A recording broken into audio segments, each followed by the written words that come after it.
کہ میرا بھائی قرآن کی اس روح کو جانتا ہے جو حسین تک بھی پہنچ رہی ہے۔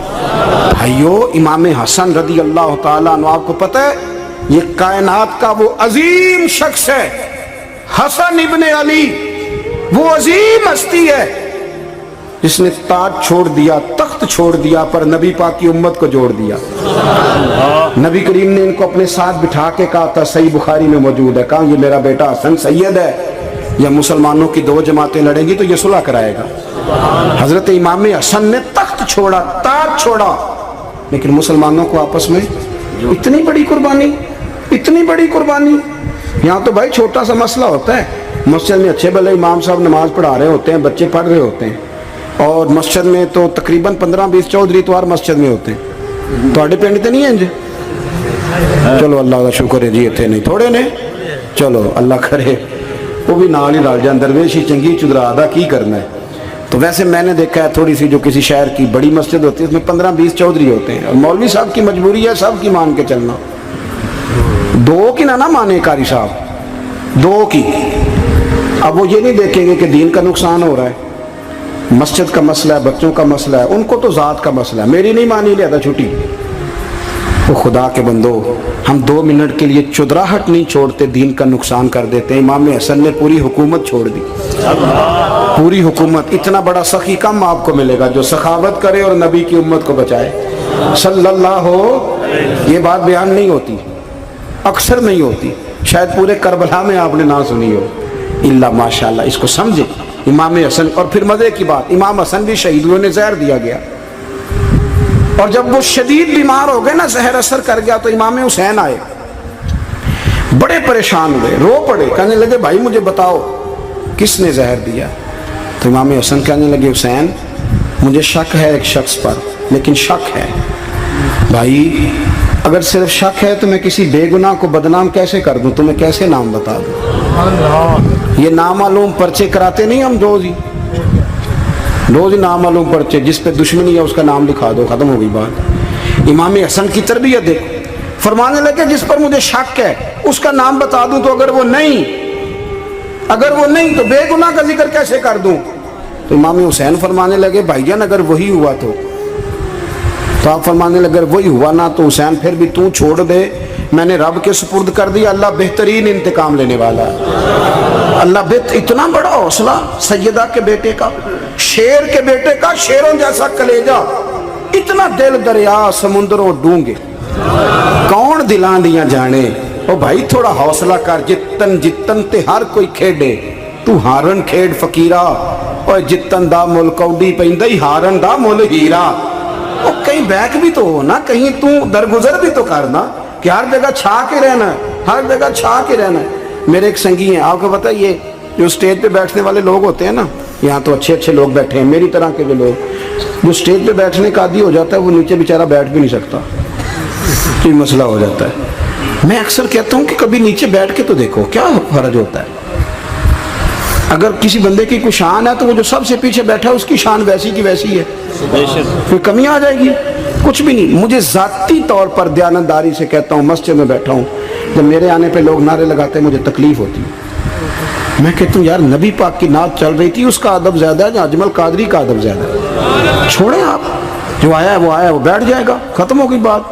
اور ویسے بھی جو لوگ جلسوں کے لیے محنت کرتے ہیں نا، بیچارے اشتہار لگاتے ہیں، مسجد کی صفائی کرتے ہیں، جو لنگر پکاتے ہیں، وہ تو اسٹیج پہ آتے نہیں، حالانکہ زیادہ ثواب تو ان کو ملتا ہے، وہ تو پیچھے چھپے ہوتے ہیں۔ میں کئی دفعہ مجھے پتہ چل جائے نا اس کارکن نے زیادہ کام کیا اس جلسے کے لیے، تو میں اس کے کان میں کہتا ہوں میرے لیے بھی دعا کری، اس لیے کہ تو نے محنت کی ہے، تیرا اجر اور ہے۔ ہم تو شان سے آئے بیٹھے اور چھٹی کر گئے۔ بھائی تھوڑا پیچھے بھی دیکھے، نبی کریم کے پورے خاندان کی قربانیاں، پورے خاندان۔ دوپہر کو کھانا نہ پکاؤ تو ہمارے بچے موبائل توڑ دیتے ہیں، اور شام کو مرضی کا نہ پکاؤ تو واک آؤٹ کر جاتے ہیں، کہتے ہیں لے آؤ پیسے پھر برگر لے آئیے، میری مرضی کا نہیں پکا۔ سیدہ فرماتی ہیں میرے گھر میں مہینہ چولہا نہیں جلا، مہینہ چولہا۔ 3 روزے رکھے سیدہ فاطمہ نے، مولا علی نے، امام حسن نے، امام حسین نے، اور تینوں دن افطار کے وقت فقیر مانگنے آ گیا تو کھانا وہاں دے دیا۔ آپ کا کیا خیال ہے جو بے صبر آدمی ہو وہ کربلا میں جا کے لڑے گا؟ جس کو عادت ہی نہ ہو بچپن سے ٹھہرنے کی وہ لڑے گا؟ جو ذرا ذرا سی بات پہ ڈگمگا جاتا وہ لڑے گا؟ اسٹیج پہ نہیں بٹھایا تو لڑ پڑے وہ لڑے گا؟ او خدا کے بندو، بڑا حوصلہ چاہیے، بڑا ظرف چاہیے۔ امام علی مقام کا ایک قد ہے، ان کا ایک وقار ہے، ان کا ایک حسن ہے۔ امام حسین رضی اللہ تعالیٰ عنہ نے 25 حج کیے ہیں مدینے سے مکے پیدل جا کے، دونوں بھائیوں نے۔ ہر روز 10 سپارے قرآن پاک کے امام حسین پڑھتے تھے۔ حضرت عبداللہ ابن زبیر کہتے ہیں میں سیدہ فاطمہ کے بیٹے حسن اور حسین سے جب بھی ملا ہوں دونوں بھائیوں نے روزہ رکھا ہوا ہوتا تھا۔ انہوں نے اپنی زندگی تقوی سے گزاری، پرہیزگاری اور سخاوت۔ سبحان اللہ۔ پتہ ہے سخی مالدار نہیں ہوتا، حضور نے فرمایا بندہ دل کا غنی ہوتا ہے۔ مالدار تو بندہ بنتا ہی تب ہے جب پیسے جمع کرے، سخاوت کرنے سے تھوڑی مالدار بنے گا۔ اس لیے درویش کہتے ہیں مالا والے سخی نہیں ہوندے، سخیاں کل مال نہیں ہوندا۔ سنیں بہت بڑی سخاوت کی اپنی زندگی میں، ساری زندگی سخاوت میں گزار دی، ساری زندگی۔ امام حسن نے بھی، امام حسین نے جو آیا دے دیا، جو آیا دے دیا، ہزاروں دینار آتے۔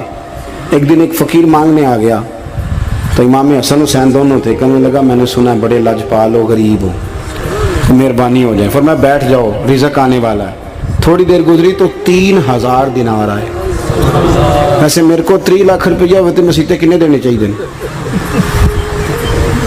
میں اپنا پہ پوچھنا، تھوڑا تو پوچھیا ہی نہیں، میں مشورہ پہ لینا۔ 3 لاکھ جو میرے کو ہوئے تو مسیطے کنے دینے چاہیے؟ تسی ظاہر ہے ان کو دیانتداری والا مشورہ ہی دینا ہے نا، جی نہیں کرنا جو ہی دسنا جی نا۔ کتنا 1000؟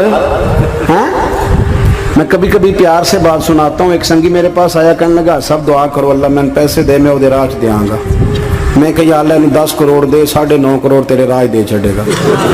وہ بھی ہسی آئی ہے جو میں تسی ہسے ہو نا، آمین نہیں دعا کی، یا چپ کر گیا یا کورن لگ گیا۔ اور میں کہ کرما لیا آمین تے آگ تینوں تے 50 لاکھ پھر بھی پیا بچدا سی، لیکن اسی دعاواں وچ بھی 9.5 کروڑ دین لئی تیار، ناراض نہ ہونا، دعاواں وچ بھی تیار نہیں، مزاج ہی نہیں، طبیعت ہی نہیں۔ سیدہ فاطمہ الزہرا کے پاس 40 اونٹ کھڑے تھے۔ ایک بی بی آئی، وہ کہنے لگی اماں جی یہ جو اونٹ کھڑے ہیں یہ میرے ہیں، اب بتائیں میں اللہ کے رستے میں دوں تو کتنے دوں؟ سیدہ فاطمہ کہنے لگی 1 بکری دے دے۔ وہ کہنے لگی حضور اگر آپ کے پاس 40 ہوتے تو آپ کتنے دیتی؟ سیدہ فرمانے لگی میں سارے کے سارے دے دیتی۔ تیرے لیے مسئلہ اور ہے، میرے لیے فتویٰ اور ہے، سارے دے دے۔ 3000 دینار آئے امام حسن اور حسین کے پاس۔ فقیر بیٹھا ہے، فقیر کہتا ہے میرے دل میں خیال تھا کہ 5-10 دے دیں تو میری موت بن جائے گی، پر مجھے نہیں پتا تھا کہ اتنے سخی گھرانے کے پاس آیا ہوں۔ 5-10 دے دیں تو موت بن گئی۔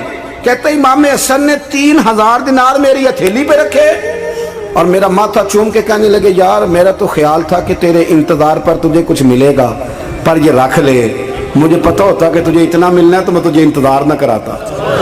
جلدی دے، خود بھیک دے، خود ہی کہے منگتے کا بھلا ہو۔ اپنی زندگی نفاست سے گزاری اہل بیت، قربانی دے کے گزاری۔